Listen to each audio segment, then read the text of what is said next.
विज्ञानमय कोश से फिर मनोमय कोश से फिर प्राणमय कोश से फिर अन्नमय कोश तक पहुंचता है। ऐसी बहुत सारी महामारियां हैं जो आती हैं जाती हैं, लेकिन उनके दृष्टा नहीं हुए या अलाउड नहीं है उनको जगत के सामने प्रकट करना। महामारी की एक देवी होती हैं, और ये जो बीमारियां होती हैं ना, ये ग्रुप में ट्रैवल करती हैं, वहाँ पनपती रहेगी या वहाँ पे ट्रैप्ड रहेगी, फिर पलट के वापस ट्रैवल करेगी। तो आपने बाकी 3 कोशें तो हटाए ही नहीं, जागृत होती हैं। जैसे ही आदेश मिलता है तुरंत निकल पड़ती हैं। आयुर्वेद की कुछ एडवांस क्रियाएं हैं जिसमें आप मनोमय कोश को भी ठीक कर सकें। इस दुनिया में कितनी भी नकारात्मक शक्तियां क्यों ना हो, किसको सम्मान नहीं पसंद है बताइए? तो उनको कहा जाता है अमृता।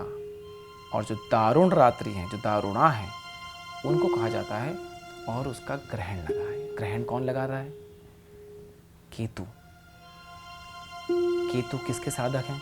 सनातन धर्म का ये भी बहुत बड़ा पहलू है कि इसमें सभी प्रकार के धारणा को स्थान मिला हुआ है। सभी आपस में शास्त्रार्थ कर सकते हैं, सभी आपस में डिस्कशन कर सकते हैं, सभी आपस में वार्तालाप कर सकते हैं। मैं आपको एक नवीन दृष्टिकोण देने का प्रयत्न कर रहा हूँ जो कि आपने कभी नहीं सुन रखा है, और ये आपको अनकंफर्टेबल कर सकती हो सकता है कि आपको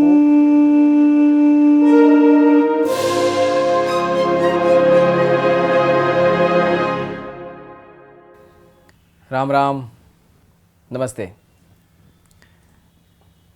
आपने जो देखा लास्ट वीडियो में, जो मैसेज लिखा था कि कुछ घटित हुआ था,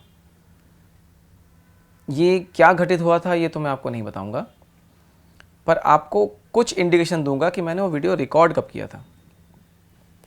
नवरात्र शुरू होने के पहली रात, अगले दिन से नवरात्र थे, और 8 तारीख की रात को 1:30 बजे, मतलब 9 तारीख के सुबह 1:30 बजे वो रिकॉर्ड हुआ था।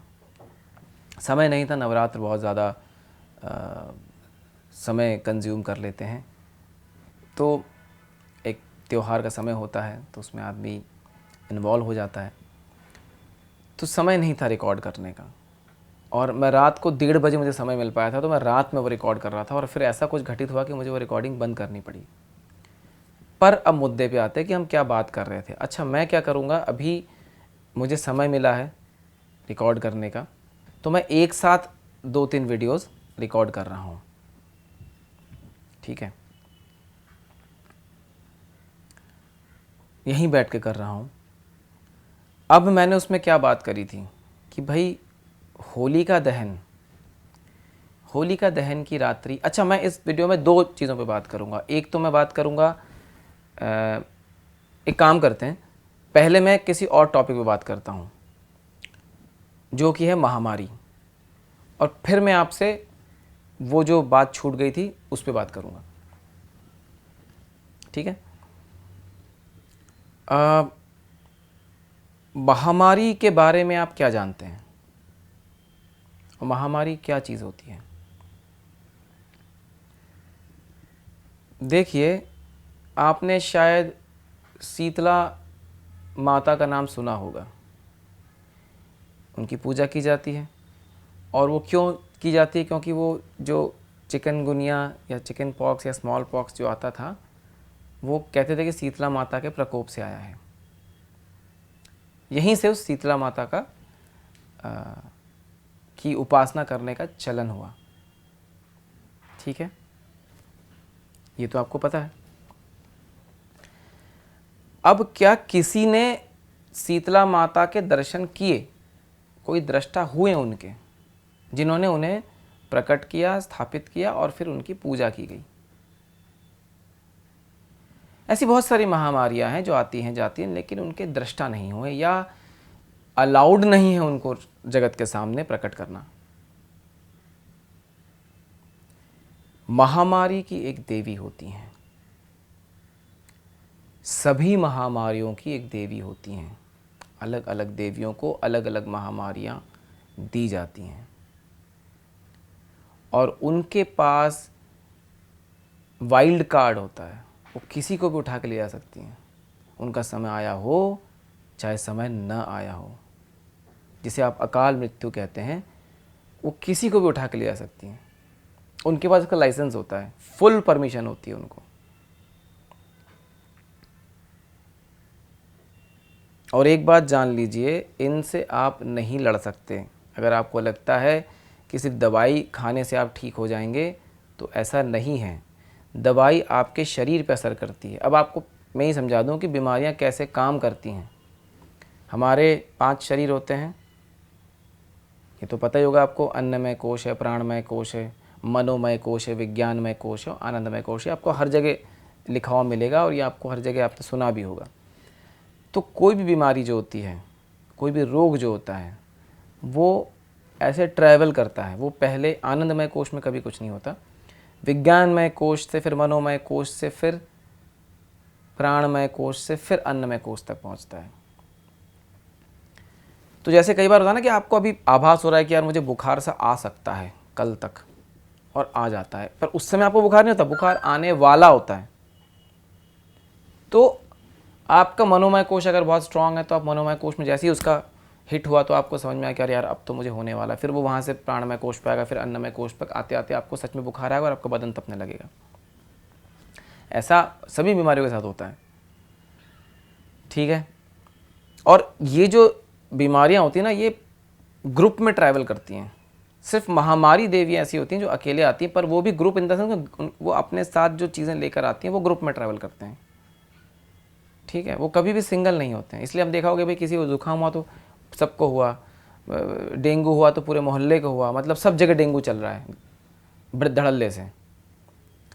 और ये पीरियोडिक भी होते हैं और नॉन पीरियोडिक भी होते हैं। अब कोई कहेंगे भाई डेंगू तो मच्छर से होता है जो कि पानी से पनपता है। हाँ भाई वो कैरियर है, मना नहीं कर रहा हूँ मैं, पर अगर वो कैरियर हैं और उसका प्रिकॉशन भी आप ले रहे हैं, तब भी तो आपको होता है ना,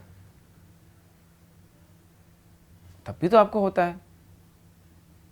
ऐसा तो नहीं है कि अच्छा अगर आप बहुत क्लीन रख देंगे तो क्या लोग बीमार नहीं पड़ते, बुखार नहीं होता, तो मलेरिया नहीं हो सकता, होता ही है। हाँ, आप ये कहेंगे कि चांसेस प्रोबेबिलिटी कम हो जाएंगी, जो कि मैं मानता हूँ, मना नहीं कर रहा हूँ। फिर से मैं कह रहा हूँ, आचरण से उसका जो भी अल्टीमेट एंड रिजल्ट निकलता है उसका जुड़ाव ज़रूर होता है, उसमें कुछ ना कुछ चीज़ें कनेक्टेड होती हैं।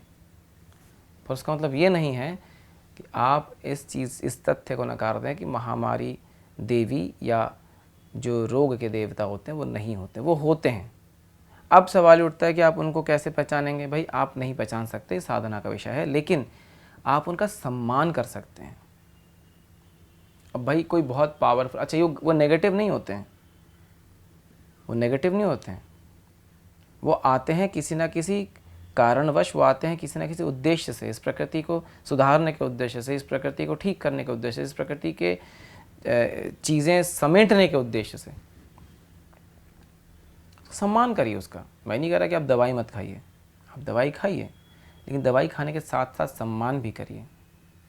आपको पीड़ा होगी, मैं मानता हूँ, हम सबको दर्द भी होता है, कभी चोट लग जाती है तो दर्द होता है, ठीक है। पर हम फिर भी सम्मान करना नहीं छोड़ सकते। हम सम्मान तो कर ही सकते हैं। सम्मान में तो कोई आपका कोई आपने जेब में 100 रुपये रखे और आपने किसी का सम्मान किया, तो क्या वो 100 रुपये चले जाएंगे? वो तो उतने रहेंगे। आपके सम्मान करने से आपकी कोई हानि तो नहीं हुई ना। हो सकता है सम्मान करने से आपकी पीड़ा कम हो जाए। भाई आपके सामने कोई बहुत पावरफुल आदमी आया, आपके सर पे बंदूक लगा खड़ा है, अगर आप उससे लड़ने जाएंगे तो वो तो गोली मार देगा। और अगर आप बोलेंगे हाथ जोड़ के कि भैया आप शक्तिशाली हैं, मेरे पास शक्ति नहीं है, और हाथ जोड़ के क्षमा या जो भी मांग लें, हो सकता है वो बंदूक हटा के वहाँ से चला जाए कि भाई चलो इसको क्या ही मारें, तो पहले से ही झुका हुआ है।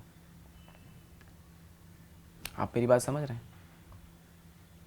तो बीमारियां ऐसे ट्रैवल करती हैं। तो अब क्या होता है, हम दवाई खाते हैं तो क्या होता है, शरीर के अंदर जो हमारा अन्नमय कोश है उसके अंदर जो उसके प्रिंट्स बचे पड़े हैं, जो उसके फुटप्रिंट्स रह गए हैं, वो तो साफ हो जाएंगे, लेकिन बीमारी कहाँ रह जाएगी? प्राणमय कोश में, मनोमय कोश में, विज्ञानमय कोश में रह जाएगी। वहाँ पनपती रहेगी या वहाँ पे ट्रैप्ड रहेगी, फिर पलट के वापस ट्रैवल करेगी। तो आपने बाकी 3 कोश तो हटाए ही नहीं, इसलिए आपको रिपीटेडली बीमार पड़ते हैं। आपको तीनों चारों कोशों से निकालना पड़ता है। तब जाके आप गायब होंगे। आपको समझ में आई बात? तो महामारी देवी जो होती हैं, आप उनकी पूजा नहीं कर सकते। अगर आप इसलिए नहीं कर सकते क्योंकि उनको आप स्थापित नहीं कर सकते। तो किसी भी महामारी को स्थापित करने के लिए आप में तो पहली बात तो उतनी शक्ति आपकी होनी चाहिए कि वो महामारी देवी के साथ तो खड़े हो पाएँ, तो बात कर पाएँ कि हाँ भाई हैं कौन।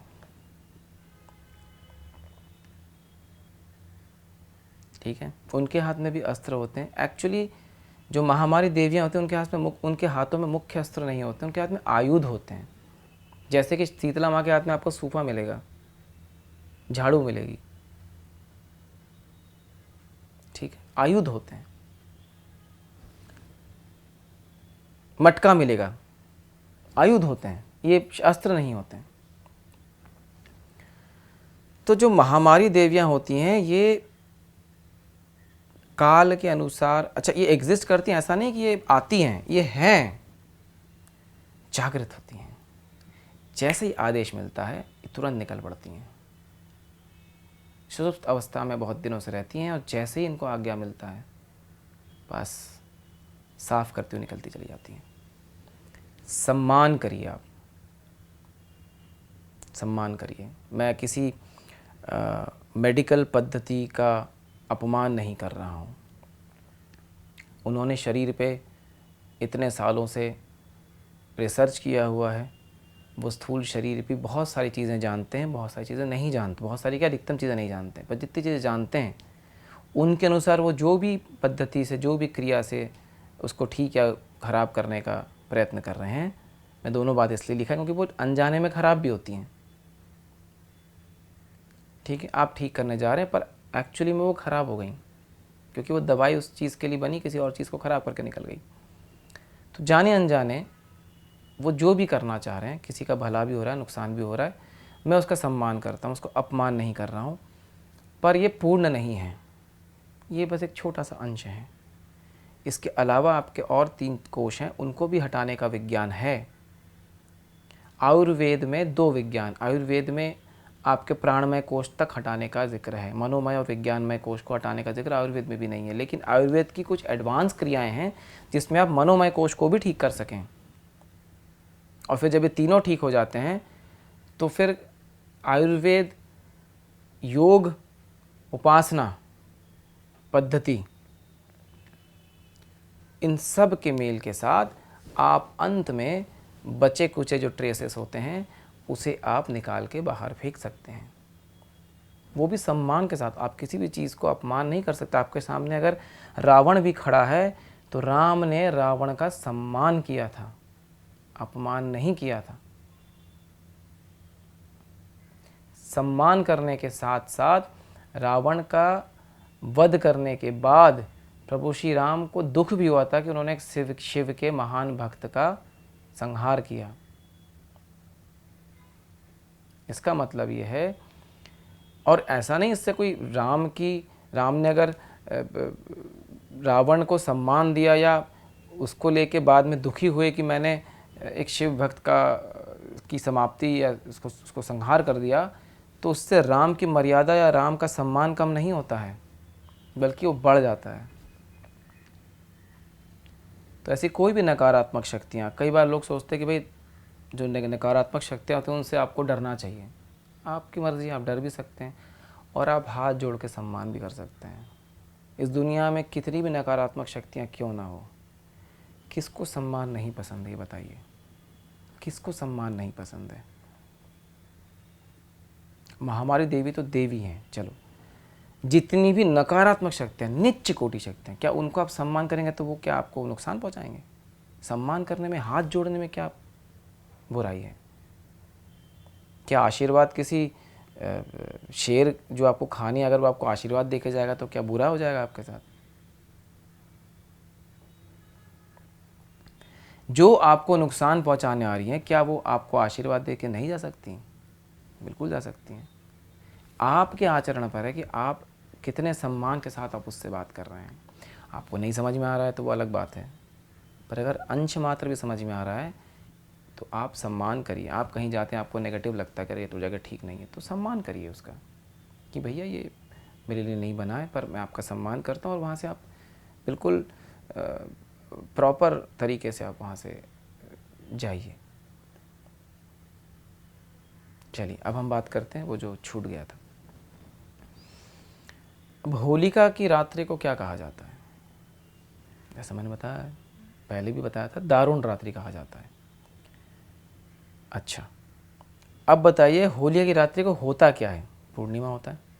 यस, पूर्णिमा को क्या कहते हैं? कौन सी कला होती है वो चंद्रमा की? 16वीं कला। जैसा मैंने बताया था अमा और अमृता, तो अमृता, अमृता कौन है? समुद्र मंथन में जब अमृत निकला था तो अंत में कौन निकली थी? लक्ष्मी निकली थी सबसे अंत में, तो उनको कहा जाता है अमृता।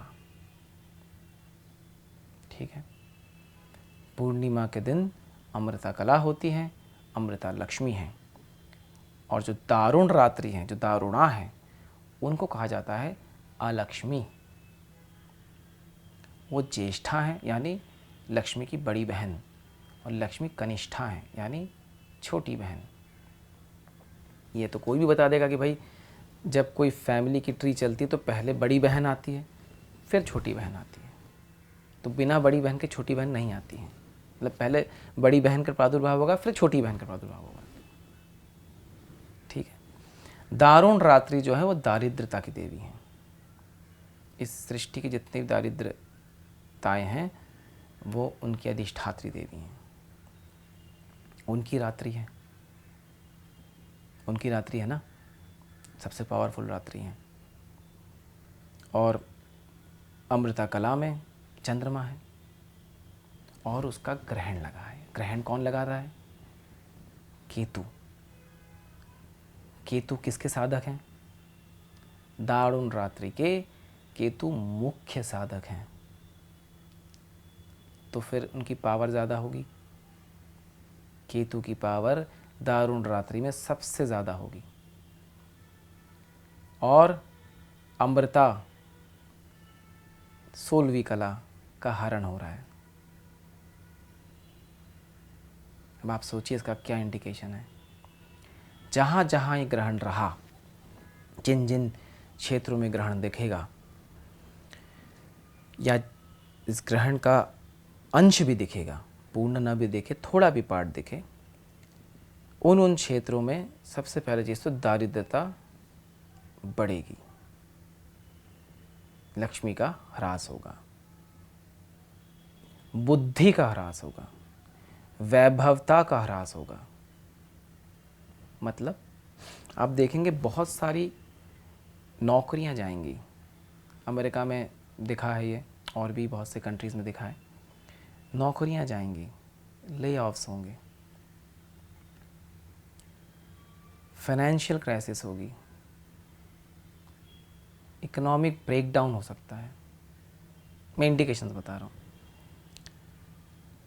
अब इसमें किसका कितना कर्म है, वहाँ के स्थान देवता कौन है, उसमें किसी ने कुछ करने की कोशिश करी। क्योंकि जैसे कोरोना आई थी, तो कोरोना को तो बहुत सारे साधकों ने, साधु संतों ने साधना करके मना के रोक लिया, वरना तो वो बहुत ज़्यादा विनाश करने आई थी। तो उसी प्रकार से बहुत सारे जगत कल्याण के लिए बैठे हैं, ऐसे बहुत सारे संत बैठे हैं जो जगत कल्याण के लिए ही जिनका जीवन है। फिर वो अपनी सारी साधनाओं को, सारे कर्मों को इस पे लगा देते हैं कि वे जगत का कल्याण हो जाए। भगवान से भी लड़ पड़ते हैं। तो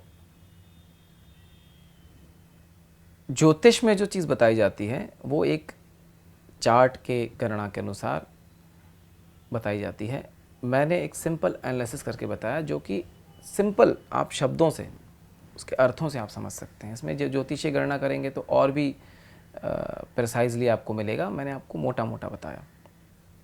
इसके तुरंत बाद सूर्य ग्रहण है। सूर्य ग्रहण कब हो रहा है? नवरात्रि के ठीक पहले। देखिए, नवरात्रि तो सबके लिए नवरात्र हैं। हम मनाते हैं, वो नहीं मनाते हैं, बस इतना ही अंतर है। उनको पता ही नहीं नवरात्रि कोई चीज़ होती, क्योंकि उनको इस चीज़ का अंदेशा ही नहीं है। भाई चंद्रमा तो सबके ऊपर आ रहा है, हमारे ऊपर भी, उनके ऊपर भी, तो असर तो उनके ऊपर भी होगा। सूरज तो सब पे आ रहा है, हम पे भी आ रहा है, उन पे भी आ रहा है, तो उस पर भी असर होगा। तो जहाँ जहाँ चंद्र ग्रहण दिखा, वहाँ वहाँ सूर्य ग्रहण भी दिखा। तो उसका अर्थ क्या हुआ? सूर्य को किसने ग्रसा है? राहु ने। अब आप बताइए, सूर्य कितनी कलाएं हैं? 12। सूर्य को कौन कहा जाता है? विष्णु तत्व। शरीर में सूर्य कहाँ है? मणिपुर चक्र। अग्नि का प्रारूप, उसका ह्रास हुआ है, मतलब जीवन तत्व, उसकी शमी।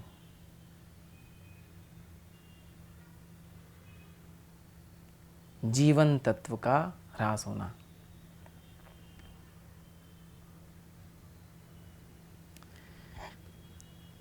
बहुत सारे अन्न, अब इसमें देखिए एडिशन है। दारिद्र्यता की मैंने बात करी, लक्ष्मी का कम होना बताया, और अन्न जो कि अग्नि में आहुतियों के रूप में जाता है आपके पेट के अंदर, उसका भी ह्रास होगा। अन्न कम मिलेंगे, जहरीले उगेंगे। तुरंत नहीं, देखिए ऐसा नहीं होता कि कोई चीज़ करी तुरंत हो गया, वो उसका असर टाइमलाइन में बहुत समय के बाद होता है।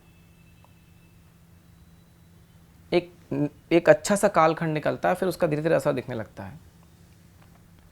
अगर मणिपुर चक्र में आपके सूर्य नष्ट हो रहे हैं तो आपकी बुद्धि भी ह्रास होगी, क्लैशेस बढ़ेंगे, लड़ाइयाँ बढ़ेंगी।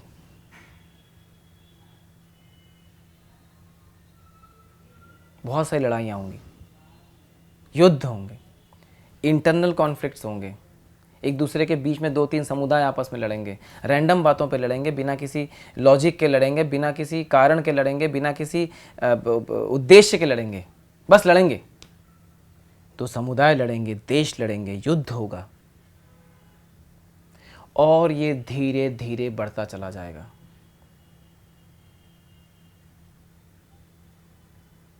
आज से 4 साल पहले जब मैं फेसबुक पे काफ़ी एक्टिव रहता था, कोरोना के समय की ही बात है, तब मैंने उनसे कहा था कि भाई ये तो कुछ भी नहीं है, आप 4 साल 5 साल रुक जाइए, अभी तो कुछ नहीं आया है।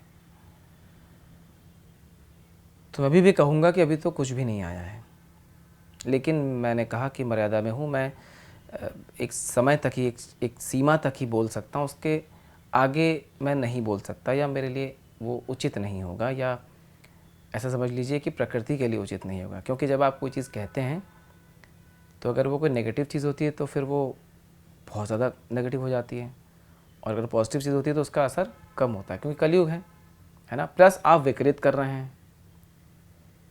मैं किसी कारणवश ये वीडियो कर रहा हूँ कि सनातन धर्म की बातें लोगों तक पहुँचे, पर इस चीज़ की परमिशन नहीं है कि आप आने वाली चीज़ों के बारे में लोगों को बताएं।